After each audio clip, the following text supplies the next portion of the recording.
میدان کربلا میں جب سیدنا امام حسین رضی اللہ تعالیٰ عنہ کی شہادت عاشوراء کے دن ہوئی تو اس دن کی عظمت اور بڑھ گئی کہ میدان کربلا کسی قتل گاہ کا نام نہیں ہے، میدان کربلا مسلمانوں کی یونیورسٹی ہے، وہاں سے ہم نے کفر کے اوپر فتح کی ڈگری حاصل کی ہے۔ اب قیامت آ سکتی ہے، مسلمانوں کے اوپر کبھی کوئی ظالم کوئی حکمران نہیں ہو سکتا ہے۔ محرم صرف ڈنڈے لے کے سڑکوں پہ نکل کے ہلڑ بازی منانے کا نام نہیں ہے۔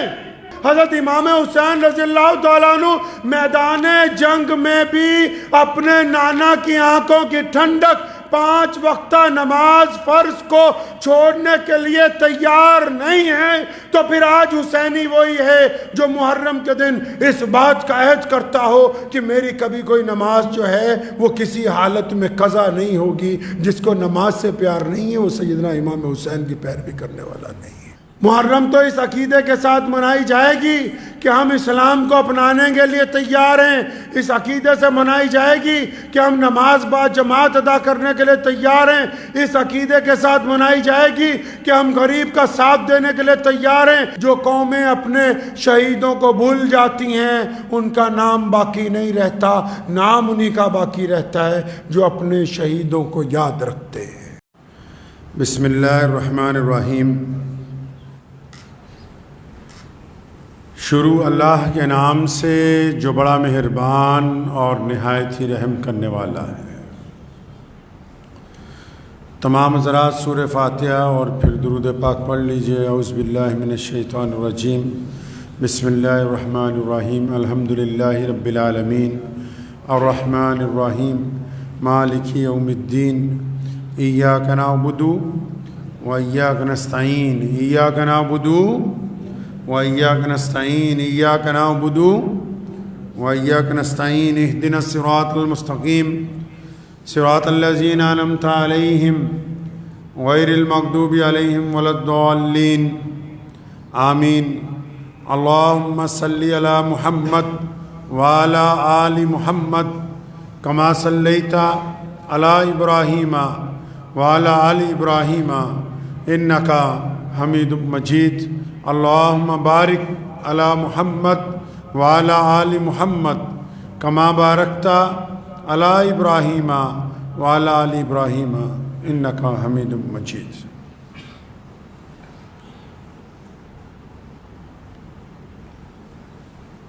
اسلامی سال نو کا پہلا مہینہ شروع ہو چکا ہے۔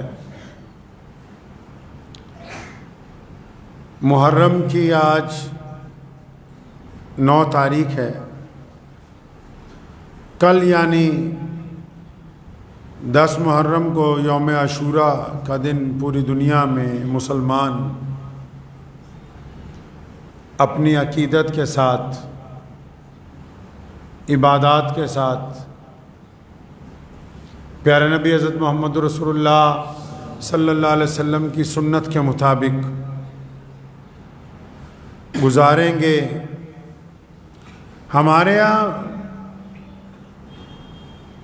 جو بھارت کے مسلمان ہیں اکثر آپ نے سنا ہوگا کہ ہم کہتے ہیں محرم آ گیا، محرم منائیں گے، محرم کی تیاری کر رہے ہیں۔ تو یہ جو محرم منانا ہے، جو محرم کا دن آ گیا،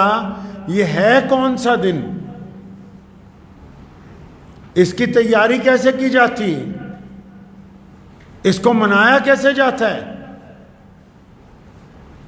محرم والے دن ہوا کیا تھا؟ کرتے کیا ہیں؟ کرنا کیا چاہیے؟ محرم کہتے کس کو ہیں؟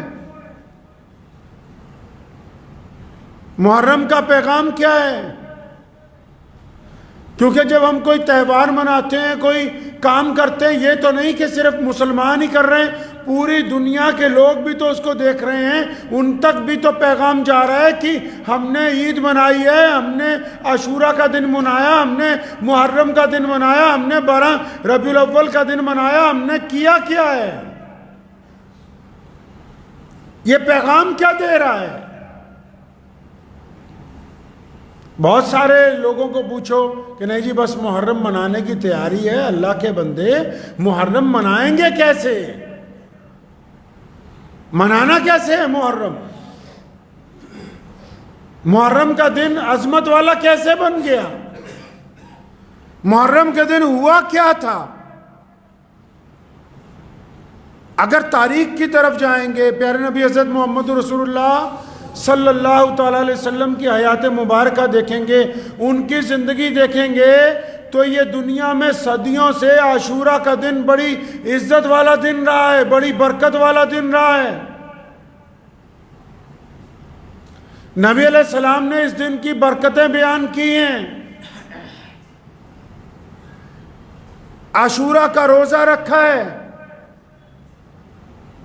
اس دن کی فضیلت نبی علیہ السلام نے بیان کی ہے، اور پھر نبی علیہ السلام کے بیان کرنے کے بعد نبی علیہ السلام کی زندگی میں عاشورہ کے دن عبادات کے ساتھ، روزوں کے ساتھ، جب نبی علیہ السلام ظاہری طور پر ہم سے پردہ فرما گئے، اس دنیا سے تشریف لے گئے، تو ان کی زندگی کے کئی سال بعد اسی دن کو میدان کربلا میں جب سیدنا امام حسین رضی اللہ تعالیٰ عنہ کی شہادت عاشورہ کے دن ہوئی، تو اس دن کی عظمت اور بڑھ گئی، اس دن کا مرتبہ اور بڑھ گیا، اس دن کا رنگ روپ اور طرح نکھر کے لوگوں کے سامنے آ گیا۔ اس کا مطلب اس کے ساتھ دو باتیں جڑی ہوئی ہیں۔ رسول اللہ صلی اللہ علیہ وسلم نے جو فضیلتیں بتائیں وہ بھی عاشورہ کے اندر جڑی ہوئی ہیں، اور میدان کربلا میں جو نواسہ رسول علیہ السلام نے شہادت دی ہے، اس کی عظمت بھی اس دن کے ساتھ جڑی ہوئی ہے۔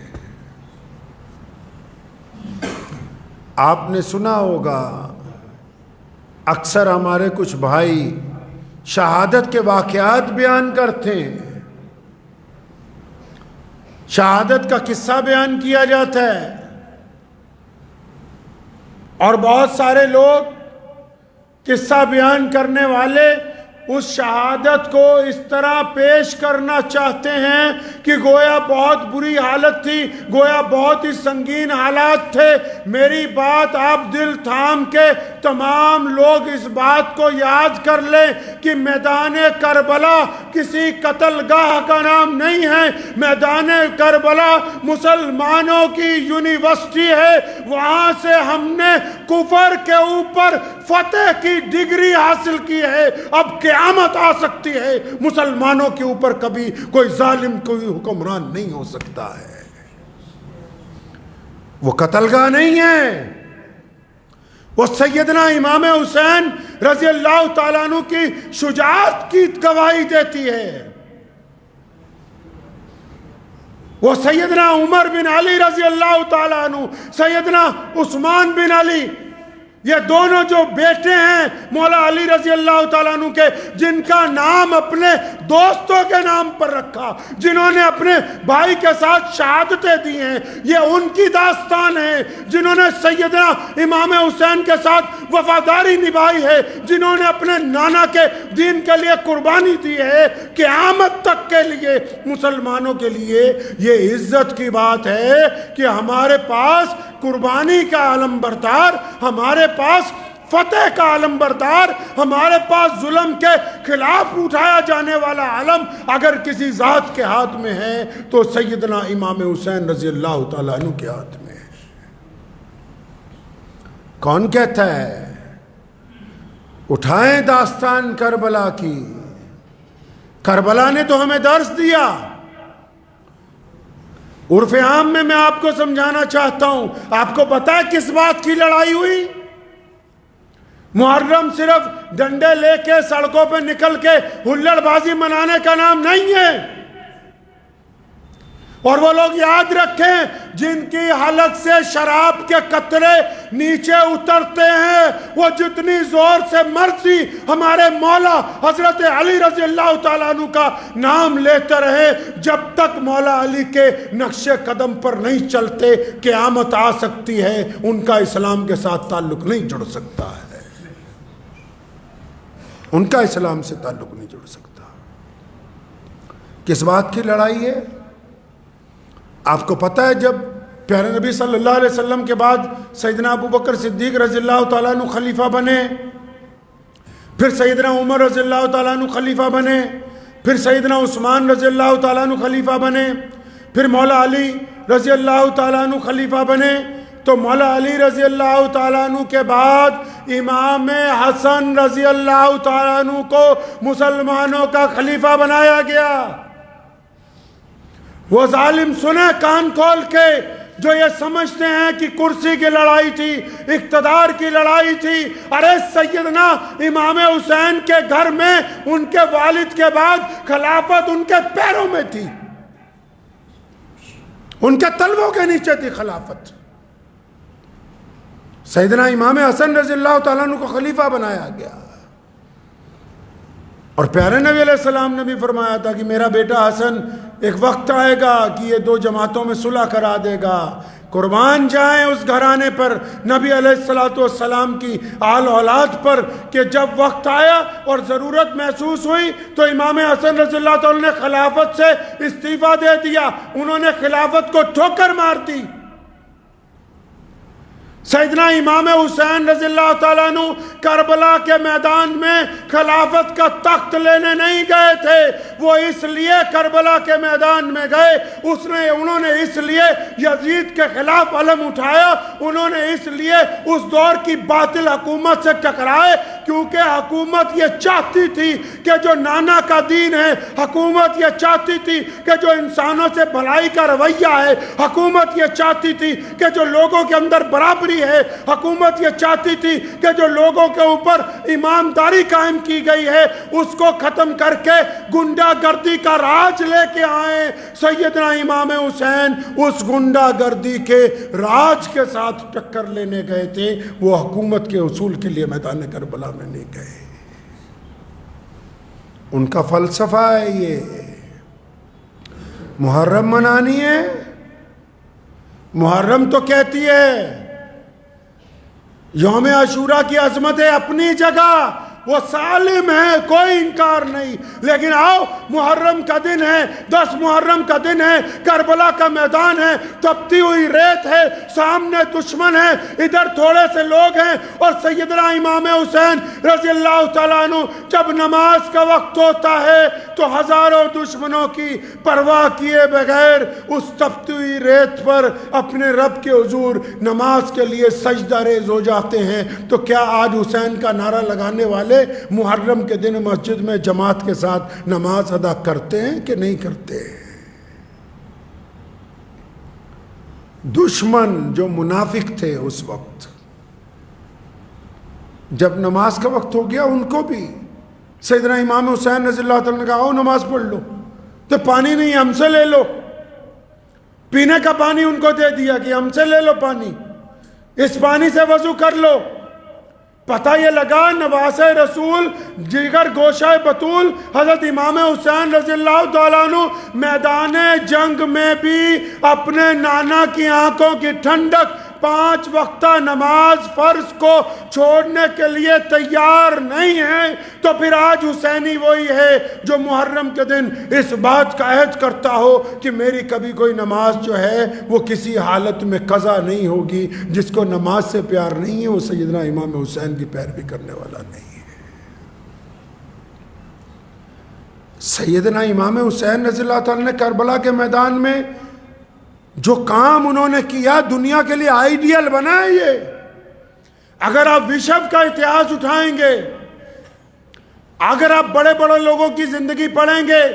اگر گاندھی جی کی بھی آپ زندگی پڑھ لیں گے، اگر بڑے بڑے دنیا میں جو لوگ انقلاب لے کے آئیں ان کی زندگی پڑھیں گے نا، تو وہ یہ خود کہتے ہیں کہ ہم نے جب سوچا کہ انقلاب برپا کرنا ہے، ہم نے سوچا کہ ظالم کے خلاف بولنا ہے، ہم نے سوچا کہ اس سسٹم کو صحیح کرنا ہے، تو ہمت نہیں ہوتی تھی کہ ہم تو تھوڑے سے لوگ ہیں، لیکن کہا کہ جب سیدنا محمد رسول اللہ کے نواسے کو دیکھا، جب کربلا کے میدان میں امام حسین رضی اللہ تعالیٰ عنہ کو تنہا دیکھا، جب ان کو چند بھائیوں کے ساتھ دشمن سے ٹکراتے ہوئے دیکھا، جب ان کے بچوں کی شہادتیں دیکھی، تو پھر دل نے یہ کہا کہ حسین تو یہ کہہ گئے کہ اب قیامت تک جو لوگ چاہیں گے ظالم کی آنکھ میں آنکھ ملانا، وہ سیدنا امام حسین کی پیروی کریں گے۔ ظالم سے آنکھ ملانے کی سنت جو قائم کی ہے وہ امام حسین رضی اللہ تعالیٰ عنہ نے کی۔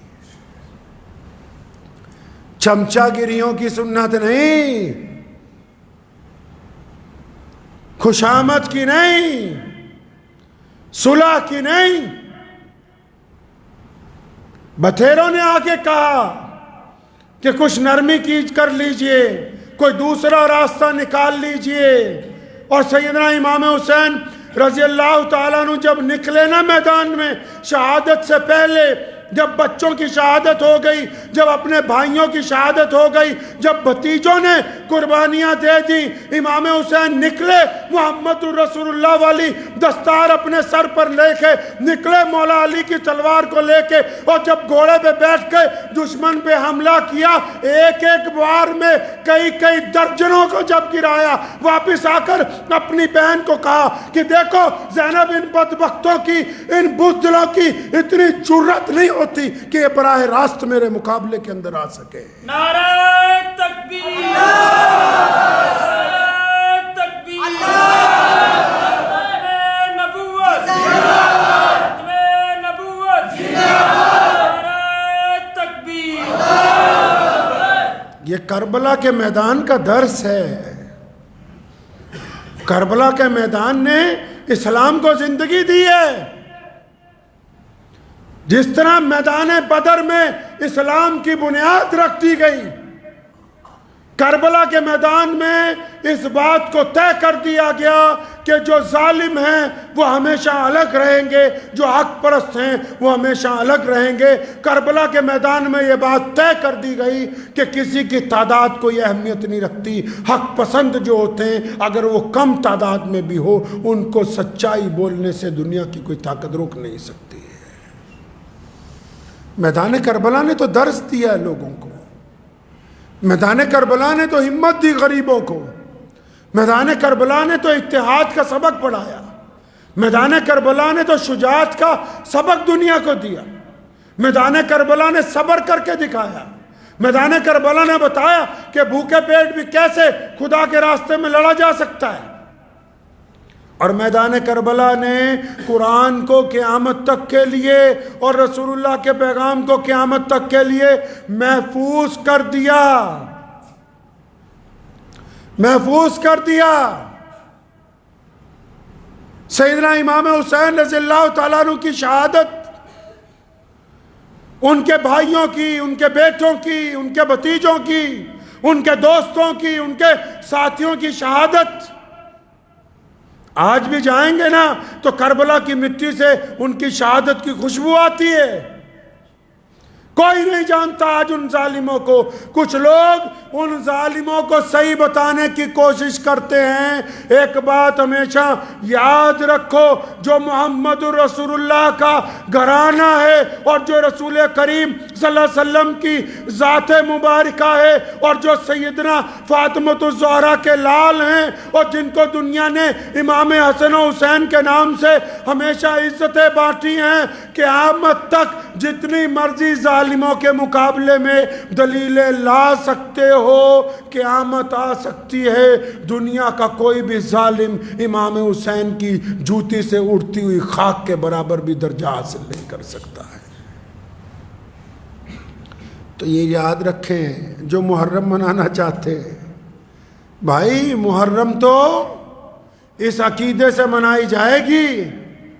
کہ ہم نبی علیہ السلام کے دین کی تحفظ کے لیے تیار ہیں۔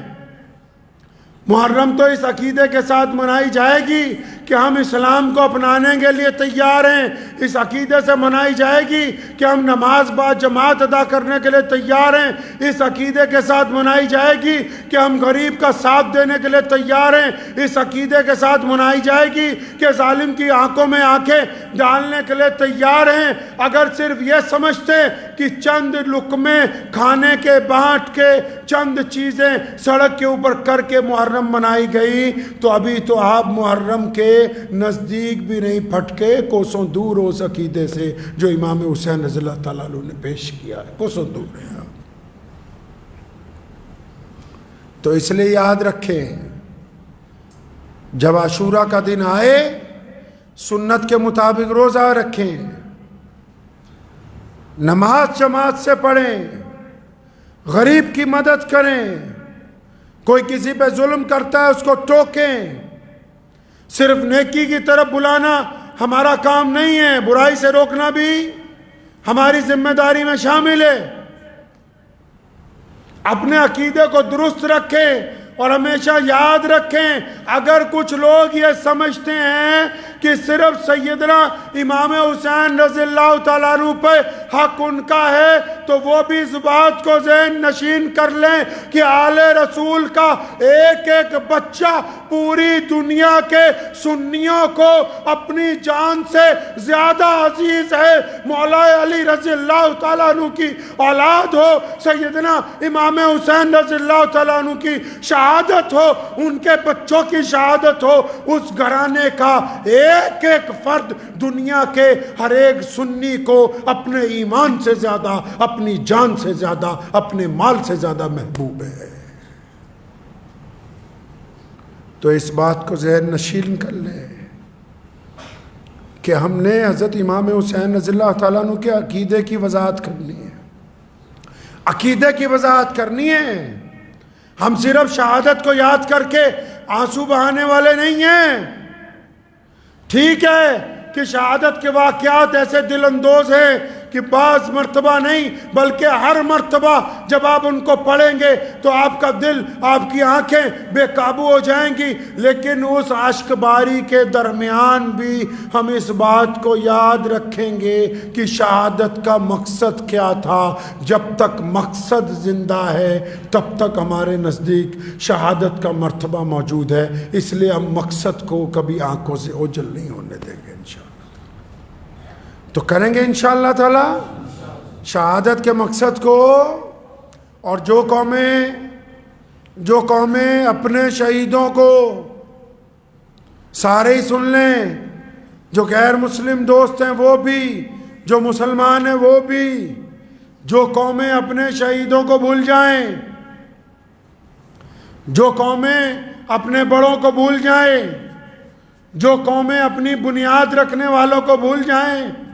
جو قومیں اپنے شہیدوں کو یاد نہیں رکھتی، جو قومیں اپنی آگے آنے والی نسلوں کو یہ نہیں بتاتی کہ کون لوگ ہیں جنہوں نے قربانیاں دیں، جن کا خون بہا، جن کی وجہ سے آج ہم عزتوں کے کرسیوں پر بیٹھے ہیں، جو قومیں اپنے شہیدوں کو بھول جاتی ہیں ان کا نام باقی نہیں رہتا، نام انہی کا باقی رہتا ہے جو اپنے شہیدوں کو یاد رکھتے ہیں۔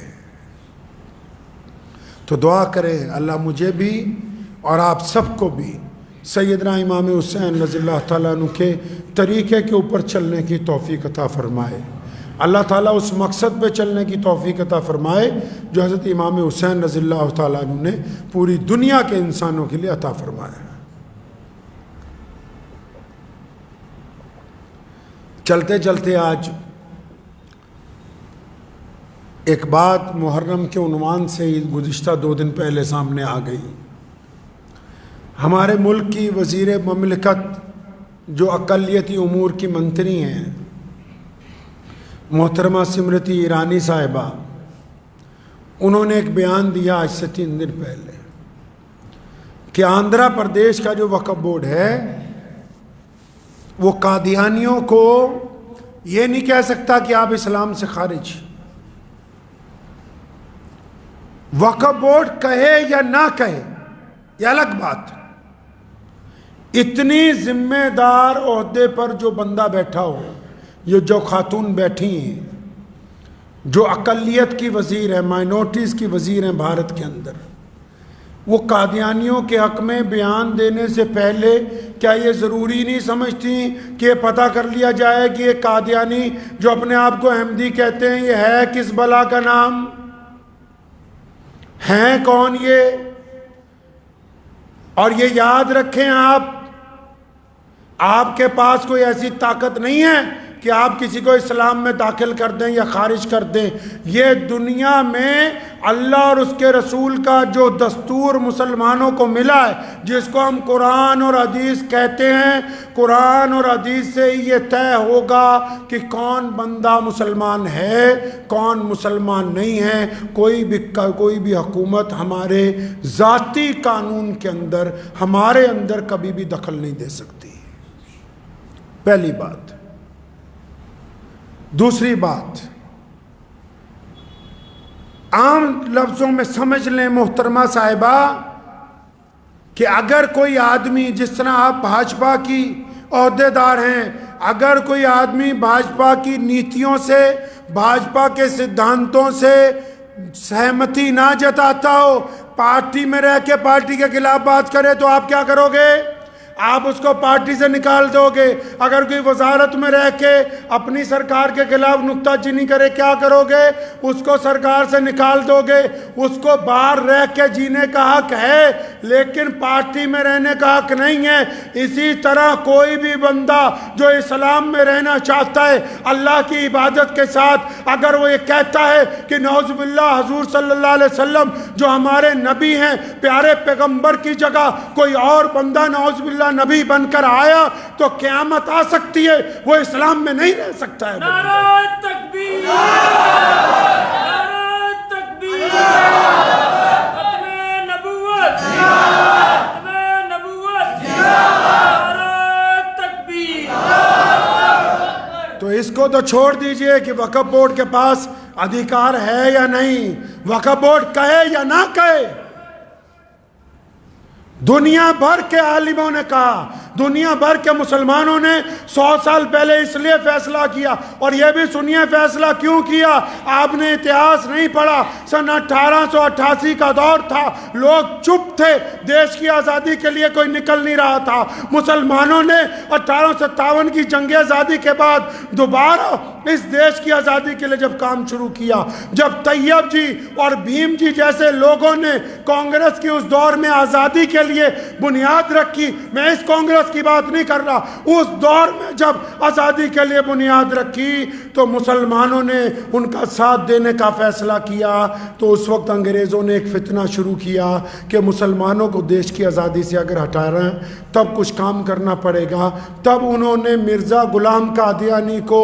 کہا کہ تم جھوٹے نبی بن کے آؤ تاکہ مسلمان آزادی کی لڑائی سے ہٹ جائیں اور ادھر لگ جائیں تمہارے پیچھے، تاکہ اس دیش پر ہم زیادہ راج کریں۔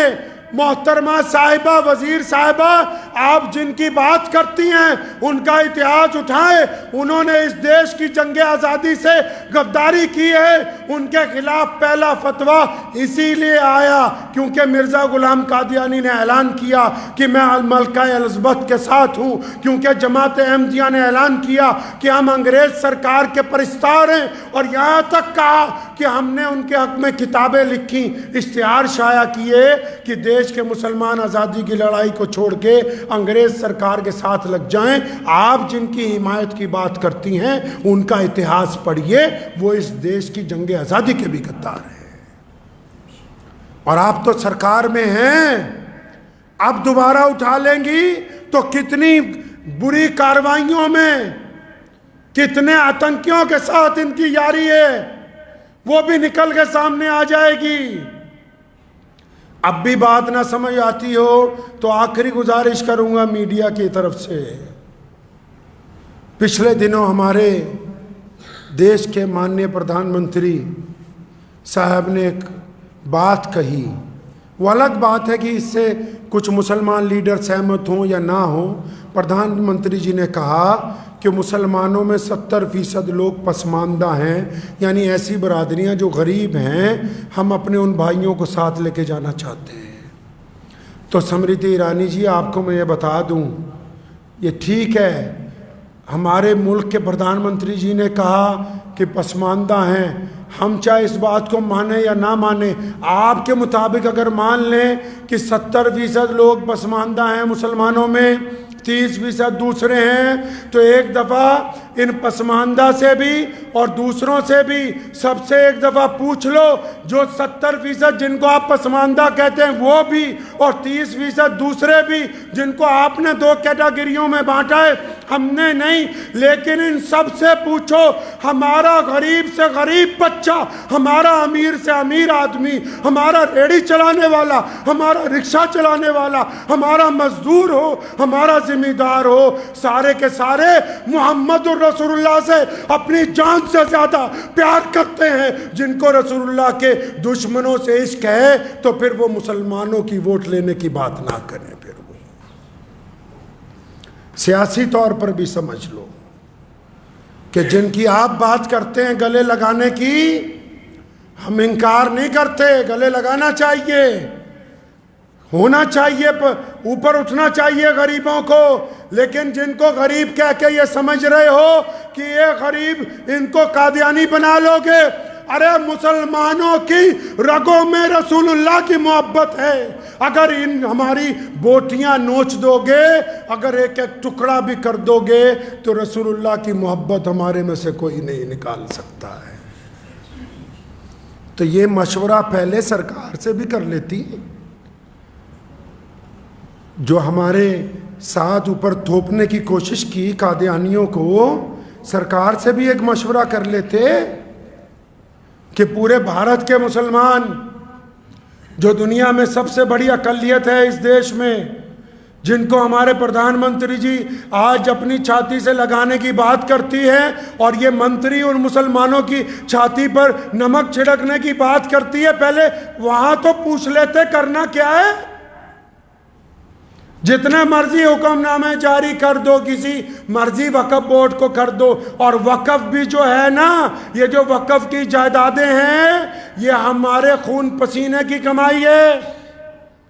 یہ ان لوگوں کی جائیدادیں ہیں جو اللہ اور رسول کو ایک مانتے، انہوں نے دی ہیں،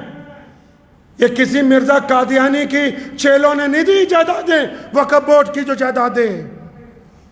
یہ اللہ اور رسول کو ماننے والوں نے وقف کی کہ ان کے پیسے سے، ان کے کرائے سے، ان کی آمدنی سے مسجدوں کا خرچہ چلے، ان کی آمدنی سے غریب بیواؤں کو راشن دیا جائے، ان کی آمدنی سے غریبوں کا علاج کروایا جائے۔ یہ اس لیے وقف کیا ہے، دیش کی جنگ آزادی کے غداروں کے لیے وقف بورڈ وقف نہیں کیے گئے ہیں۔